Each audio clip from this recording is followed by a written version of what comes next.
For the Record is a derivative, non-canonical, fan-made project derived from the Magnus Archives, an original horror podcast which is created and distributed by Rusty Quill Limited. For the Record is not endorsed by Rusty Quill Limited and is distributed under a Creative Commons Attribution Non-Commercial Share-alike 4.0 international license. For more information about the original source material, visit www.rustyquill.com/The Magnus Archives.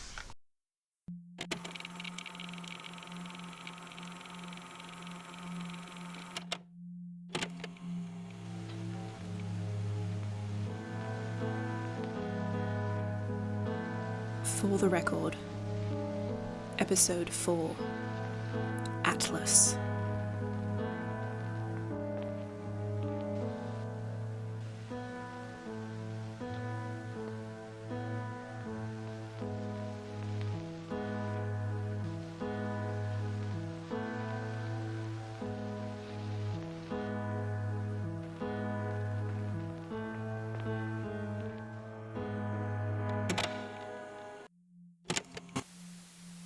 Statement of Delilah Reed regarding the air in the French Alps. Original statement given July 7th, 1996. Audio recording by Emeline Llewellyn-Jones, head archivist of the Manchester Paranormal Collective. Statement begins. Back in the early 80s, I was an aspiring writer. I had written a series of short stories for several fiction magazines that had been received very well, most of which were based in some way or another on my own dreary London life. I had found it very easy to write stories like A Cellar in Teal Hues, just by looking at my own cellar and letting my mind go wherever it needed to. The same was true for Concrete Teeth on the buildings downtown, flooding lights on my neighbour's garden. You get the picture. I had toyed with the idea of writing a full novel before, but I hadn't been able to work up the courage. I was still working nearly full-time as a freelance text editor then, and I simply couldn't imagine where I would find the time. That is, until I released Blood Oranges. Blood Oranges had been something of an experimental work. Instead of simply basing it off another rain-soaked, fume-choked London vignette, it was a short story set in the French Alps, near Mont Blanc. I'd spent a summer there as a kid, and I had fond memories of the clear mountain air. Back home, my asthma had frequently made the filthy city air impossible to breathe. I had outgrown my asthma since, as it happens, but I channeled the feeling of freedom and ample room to breathe into a very personal coming-of-age story. It seemed to resonate with readers because it scored me several TV interviews, universal acclaim, and a very attractive deal for filming rights. As the checks came rolling in, I knew I had found the opportunity I'd been waiting for. After a call with my manager, I cleared my schedule, stopped accepting freelance contracts, and started work on my debut novel. It was to be called Atlas, and the story would follow the same general themes as Blood Oranges, in the same setting, but expanded, stretched over several years. It would be heartfelt and innovative, and it would solidify my place in the British fiction scene as not just a one-hit wonder, but a rising star. I never finished Atlas. I spent several months working on my first draft, and when it was finally finished, I didn't waste another minute, and I sent it off to my editor right away. The money I had made from Blood Oranges was frankly astonishing, but anyone can tell you that even a hit novel won't support you for a lifetime. I wasn't in any financial trouble yet, but the deadline was inching ever closer, and the public was starting to forget my name. I sent it over to my editor and waited as patiently as I could. 2 weeks later, the letterbox on my front door clattered, and the corrected version of the manuscript hit my doormat with a dull thunk. Attached to it was a small note on yellow paper in my editor's trademark brutal handwriting. Square, compact, and insultingly spotless. This won't do. That was all it said. The manuscript itself was covered front to back in blood-red notes. My editor had figuratively torn the book to shreds, and in that moment I was very tempted to literally do the same. Instead, I started over. I barely spoke to family and friends now. I spent every waking moment hunched over the pages, making corrections, reorganizing chapters, rewriting dialogue, and when I finally read through it, it was awful. It was trite, predictable, and overlong, and I imagined would only serve as bookshelf space filler or a £5 airport paperback. I was out of money, I'd lost most of my personal connections, my editor and publisher were breathing down my neck, and my mind was completely blank. I had only one option left. It was something I'd originally discarded because it seemed so impractical, but I had no other choice. I packed most of my clothes and my typewriter, sent a letter to anyone concerned saying I would be gone for a while, and headed off to the French Alps, where I had rented a tiny house on the mountainside, somewhere in the middle of nowhere, for a full month. After an exhausting 2-day drive, I arrived late at night to a small mountain village. It was quaint, sprawling up the steep terrain as a web of tiny winding roads and maybe a few dozen houses. To my surprise, I found a little shop of climbing supplies that still had a light on in the window. On unsteady legs, I stumbled in through the door to ask for directions. The 2 men behind the counter were clearly not keen on my presence. They stood leaning up against the wall, both pale, unshaven, and with substantial beer guts. The one on the left stopped rolling his cigarette and stared at me. I felt that stare. It landed somewhere deep within me, and it would not leave. Then the second looked up, and I was met again with horrible small eyes and a piercing bloodshot gaze. I muttered an apology and made my way out as fast as I could. After some nervous fumbling with a map and a few wrong turns, I finally pulled up to the little wooden house on a ridge. On the one side, it was bordered by the mountain, rising up steep and grassy, with only a few scattered trees.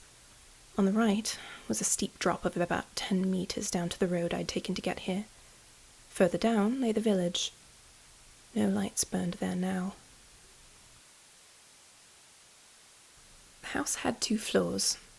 The ground floor had a little kitchen and living room, both musty, covered in yellowed wallpaper, and decorated with likely homemade landscape paintings, and inexplicable knickknacks of all shapes and sizes. Upstairs was only one bedroom, with a large window looking out over the village. There was a small desk and chair, a faded and fraying rug, and a small bed. It was perfect. I gently placed my belongings beside the bed, undressed, and went to sleep. The next morning, I woke early, feeling more refreshed than I had in many months. I took my time to wake up, had some leftover crackers from my suitcase for breakfast, and started the day with a little walk. Before dinner time, I had written 5 pages of atlas, and, if I may say so myself, every one was excellent. I began to feel like it had all finally been worth it, and perhaps my dream was not yet dead. As I drove back down to the village to buy supplies, I fantasized about returning home and dropping my novel on my editor's desk. That's right, no parcel by post this time. I would stride right up to her house and drop it into her hands, just to see the look on her face, and make absolutely sure she could witness the look on mine. She'd be able to see it in my eyes. I was sure that this was my masterpiece, and that the world would have to prepare for my grand return. I saw the 2 men again. They were sitting on a bench by the road this time, and as soon as they saw my beaming smile, their faces dropped, and the stares returned, their mouths now twisted into horrid scowls. They had dirt on their clothes, and one was holding a large spade. Their bodies seemed so out of place in the mountainous terrain, all squat and grimy, in stark contrast to the blue skies they sat beneath. I looked away and drove on, with that oppressive, indignant stare still weighing on my shoulders. When I returned to my home, I had dinner and treated myself to the bottle of French wine I'd managed to find in town. I was never much of a wine connoisseur, and I may have been ripped off, but either way, it tasted good to me. Perhaps a little too good, in fact. Wine pours easier and easier nearer to the bottom. Needless to say, it didn't take long for me to collapse onto my bed and sink into a deep, dreamless sleep. On the second day, I woke up, gasping for air. It was early and cloudy. A watery sun only managed to get the bare minimum of light through my window, and softly highlighted the edges of my squirming body. I had not had an asthma attack in a decade, but I remembered that sickly weight upon my chest, and how my windpipe felt so small that breathing was more akin to drinking a smoothie with a straw. I threw my covers off of me and jumped out of bed, but my movements were sluggish and standing up straight was difficult. My head was pounding incessantly and I could barely think straight. All I could do was scold myself for not bringing any medication, though I hadn't owned any for years. I dragged myself down the stairs and out the door, still mostly dressed in yesterday's crumpled clothes. Once I reached the cool morning air, I had to stop and try to catch my breath. I was exhausted, and the attack showed no signs of going away. I needed to find something, anything, but the village was too far to walk, especially now. I was already lightheaded, and my vision was getting blurry around the edges. In desperation, I dragged myself to my car. It wasn't just my muscles, the air felt heavy somehow. I tried to pull myself together as I started the vehicle and began driving down the gravel road. Even the car seemed sluggish. I had to push the gas pedal down much further than I was comfortable with, and still I couldn't accelerate much. In any other state I would have questioned this, but I pushed through and slowly began to drive down the mountain. The first turn went well, but then I saw the hairpin bend that followed it, and the abyss that lurked behind. For a moment, my panic was taken over by a new fear of that great beyond, and my mind was stretched taut like it got caught on something mid-fall. Suddenly, the car lurched forward, and I gasped, and before I could really consider why I could breathe again, a tree appeared in front of the car, and I slammed the brake. Too late.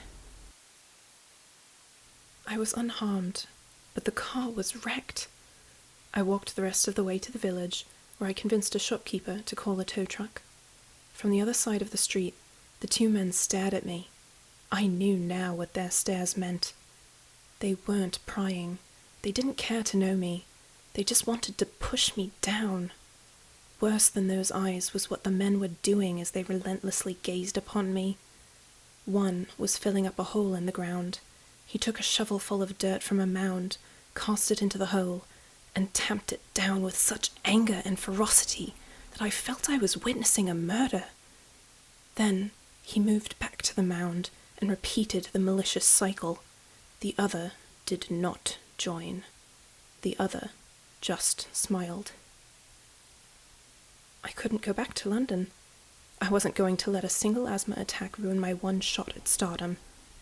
There was no asthma medication to be found in town, but another climbing gear store, it seemed the main local income came from hikers, sold oxygen tanks. I found a heavy aluminium tank, slim, tall, with a valve at the top and a tube leading to a face mask. I bought it, thinking that might help me get through an attack long enough for it to die down. With a heart full of dread, I walked back up the mountain. Strangely enough, I wrote well again that day. The whole ordeal had filled me with adrenaline, and I was raring to go. I did realize I had some neck pain left over from the crash, and I decided to punch it in early, making sure to place the oxygen can next to my bed. On the third day, I woke up paralyzed, at least something like it.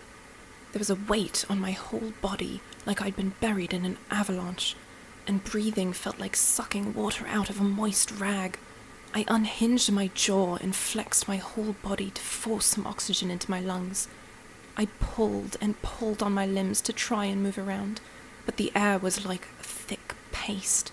With all my might, I extended a hand to the oxygen can, but I miscalculated.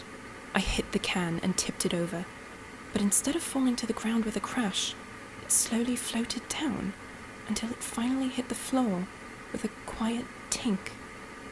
I wrestled myself off the bed, my lungs burning and my vision swimming, still pumping air in and out of my gaping mouth with every muscle in my body. I managed to reach for the can and brought the mask up to my face. I could finally breathe, but barely. I still had to pull the oxygen out with heavy, sucking breaths. Slowly, slowly, I put one foot in front of the other, and again, and somehow kept going. When I reached the stairs, I stumbled and fell down, face first. It took minutes to reach the bottom. I just floated there, slowly but surely seeing the ground inch closer, still drawing every breath with ragged and tired lungs, my chest nearly tearing itself apart from the effort. Finally, I hit the floor threw myself at the door, pushed my full weight against it, and turned the knob. I crawled. Gravity seemed to be magnified tenfold. I felt like I was in a trash compactor, and my bones creaked with every movement. My face was shoved into the grass. My knees and arms were being scraped raw. I managed to lift my head and saw what lay ahead of me. Now, a sense of terrible purpose filled my delirious mind. I was delusional. I was insane. I was oxygen deprived. But with every last working muscle in my body, I clawed at the dirt and pulled myself towards the cliff. The oxygen tank was gone. I did not care. When my fingers grabbed at nothing but air, and before me the ground was gone, I did not hesitate a second and pushed myself off towards the tarmac, far below. There was a peace to it at first, perhaps because I was starting to faint. Then I opened my eyes, and that other fear settled once more. I saw the depths below me, and I felt the endless skies above me. I was strung between being crushed and compacted and falling into eternity. My ears popped, my head started aching again, a merciless bashing from deep within. All the air I'd managed to collect was sucked out of me all at once, and I felt flattened, deflated, smashed into a pulp, and then stretched out again to infinite size. Every cell in my body exploded and imploded 1,000,000 times for every second of the eternity for which I was agonizingly suspended until finally I plummeted down towards the ground. I was found by a hiker not long after. A helicopter had come to race me to the nearest hospital with 2 broken legs, a broken arm, a major concussion, and a dozen other ailments. If I hadn't landed partially in a bush, I would surely have died. I quit writing. I couldn't bear to look at the Atlas manuscript anymore. Any time the urge has come to me since, it is quickly followed by the memory of that blunt gaze and the endless, agonizing fall. I have never gone back to the mountains. I never will. My eyes no longer drift to the sky, nor do I set foot underground. I live in the city, enveloped in poisoned air, though I haven't had an asthma attack since. Statement ends.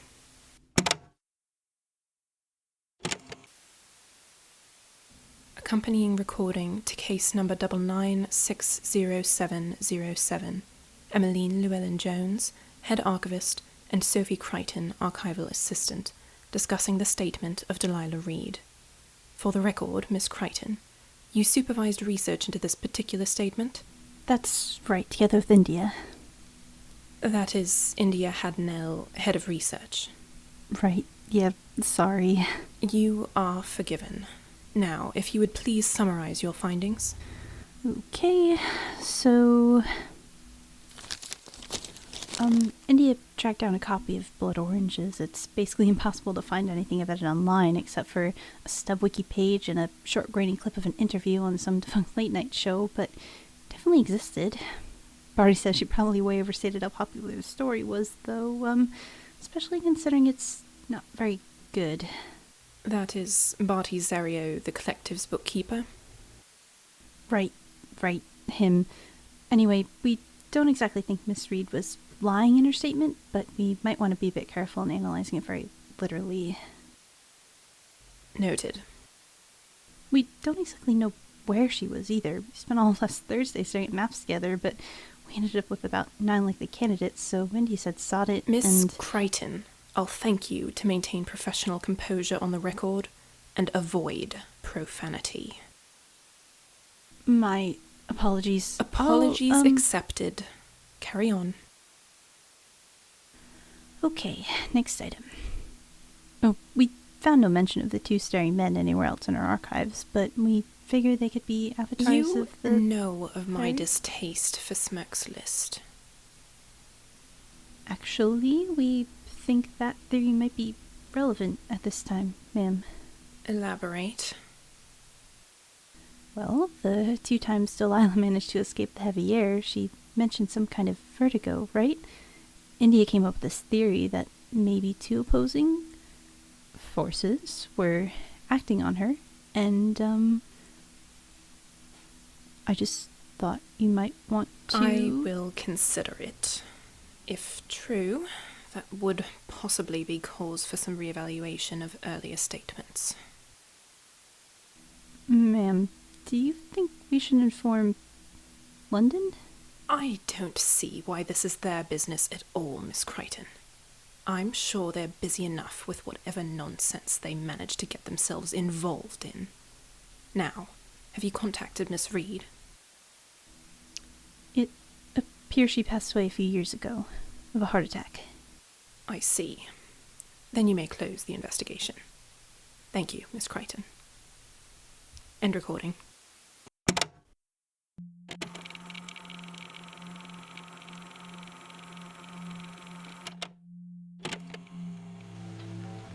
This episode of For the Record was written and directed by Floris Swiftly Bordewijk, edited by Atlas Zaina, and starred Piera Elizabeth as Emeline Llewellyn-Jones and Haley Markulin as Sophie Crighton.